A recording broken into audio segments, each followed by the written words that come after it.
that he then, because maybe children are playing out there, is whatever, maybe he's got a wife or whatever is going on, he's got riches and everything going on, a temple, he has to do good things, he was doing good things for very well. So he lives the death news. So in fact, your flesh is, something is going on here, you're feeling like, I'm gonna die. You already know you've got an illness, a terminal. Let me put myself as an example. Cancer is killing me. I know I'm at death moment. And in that very moment, God is expecting me not to cry about the cancer. That is not good at all. Because he wants me to, I want to cry about the cancer, but he's not wanting me to cry about the cancer. What does he want me to do? He wants me to ignore the news of the death. And then, when I ignore the news of the death, I face the wall. Facing the wall is a sign, because I was thinking about in my spirit, what does the wall mean? It means that there is a nothingness, empty, void. So it means God is expecting me to see nothing. And then when I have not seen nothing, then I begin to talk to him. So it means I've ignored the issue of death. I'm not asking him why he has brought the death. I am asking him, I'm telling him now, pleading. So he basically starts to plead, I have done good things. Remember me, oh God. He's pleading the right way. He is not blaming God or asking him why. He is saying, please God, as much as I know about this, but I'm not going to mourn about it, but I'm going to just say something about myself. Remember me. Me. So the me here, you would have said, remember my children. I don't want to leave them. So it means you are more important to God. Yourself as a person. Think of yourself and say, God wants me to run this race like Paul. He said, I have run a good race. That means he was part of the race. Not, he was preaching to others how to run the race. But he also is part of this race. And when he finished at the end of his ministry, he says, I have run a good race. That means he also was partaking in the race. So Hezekiah is saying, I have. So it means you yourself, we need to know what have you done lately that pleases God. If you were in the moment of Hezekiah, what would you be pleading with God and saying, God, because of this and that and that and that? I'm not saying we are all good and saints, whatever, but there has to be at least an effort of doing good. Something that you know God is pleased. Since you know Kwanda has got some things that he does, she was collecting towels and soap and what for ministry. And Sister Bosha was helping to build a church that had gone dismantled, and she was trying to help to build that church. Now, when she kneels down, she has to plead with God and say, God, remember the work that I'm doing to build the ministry, the church. We are talking about a bigger picture, not a smaller picture here. Because you have to be a person who is thinking about God too in this moment. Because this is a death situation we are talking about. So you have to be thinking about what does God want? Not about what you want. You don't want to die, that's okay. But what does God want that you think you can plead with for God to change his mind?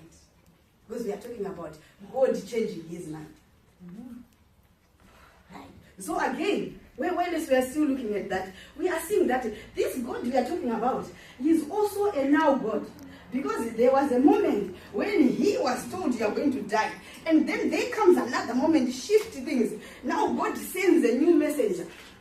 The same man of God comes back with a new word, that you shall live and not die. Yet Hezekiah has been paying attention. He will still be thinking he's going to die. And he has prayed about not dying. Hallelujah. So it's good to know that when you have prayed, the moment you have prayed, God has already heard your prayer. It's not that he hasn't heard. He might take time to bring it back to you, the manifestation of the result.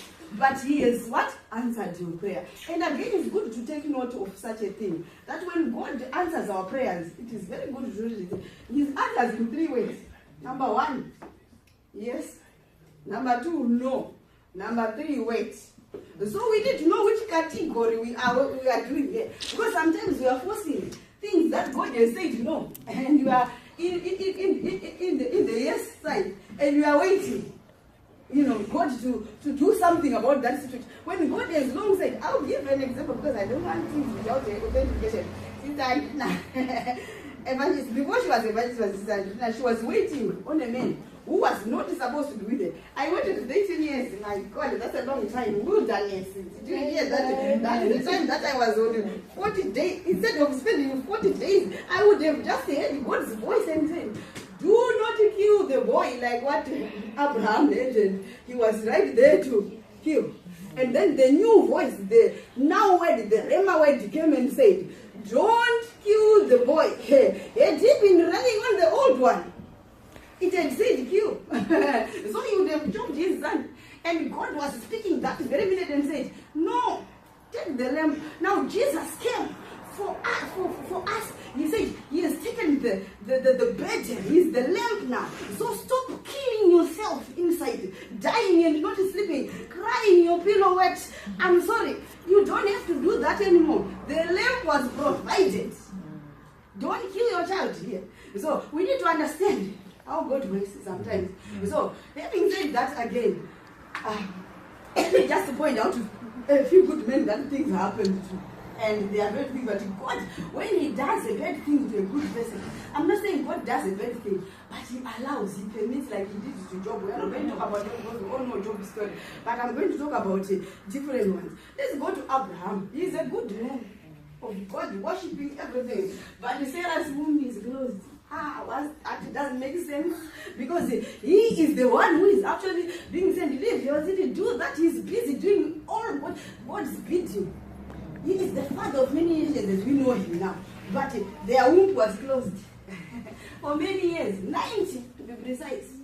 So we cannot think that because we are holy, because these are holy people we are talking about. This Hezekiah man was a faithful man of God.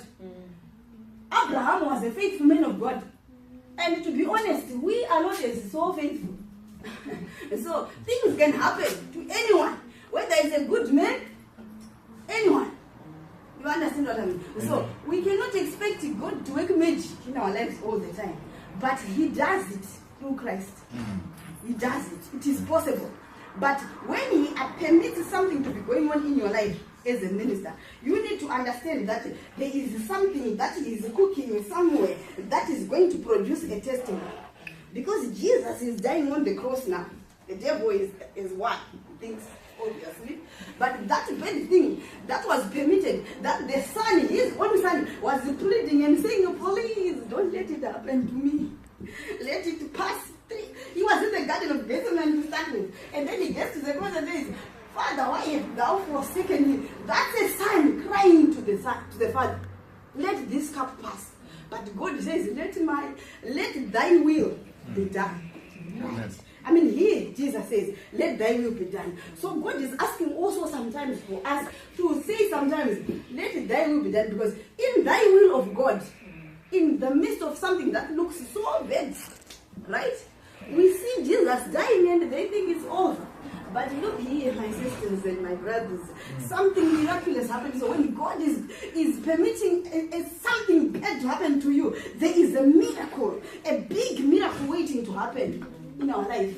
Because Jesus' birth is, I don't know how many billions of Christians, we are all here today because of a result of let thy will. That's something big. I don't want to lie to you. So now, God to respond when he finishes them, because he has the final say. I like that song when Sister Pocha says, who has the final say? God has the final say. So devil can be permitted, but the final is God. Hallelujah. Look at Job.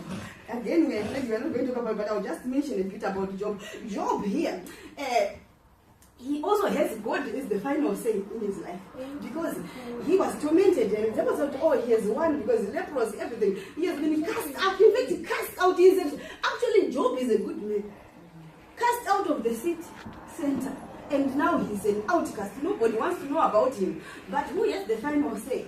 Then God comes back and says, now therefore, you have finished your work. You have tempted her. Now she has finished the wilderness. I am ready. So had the devil known, I've always said this point, had the devil known at that moment when he was tempting Job, had he known the secret of God, then God did not give the secret to Job, did not give the secret to the devil. He kept it to himself. So even if you don't know that you are going through that problem, God knows. He's the one who holds the secrets. So sometimes you may think he's not knowing what's going on. He knows, he has permitted the devil of it. But here's the thing now that happens to Job at the end. We see that if Job had known the secret, the one thing that he was kept away from by God was that every penny you're touching of Job, everything that you're touching of Job, that's a multiplication that, multiplication this, multiplication that. So everything that he touched, tormenting Job, came in doubles and multiples. You see what I'm trying to say? So God knows there's a miracle waiting. So don't feel, God knows what's going on. In fact, when you see these things multiplying now, then you begin to say, I'm nearing to that breakthrough. And every penny that has ever been touched by the devil in my life, everything that I lost in my life, God is going to multiply one by one. So God multiplies. He works in doubles. Because why I'm saying that, I authenticate again, the son dies and comes back multiples. We are all the product of a bad thing. Do you understand what I'm trying to say? So, being in a bad situation does not necessarily mean the devil is one. If it's God who has permitted it, you are not in it alone, number one, because God has got a rule of letting the Spirit lead you.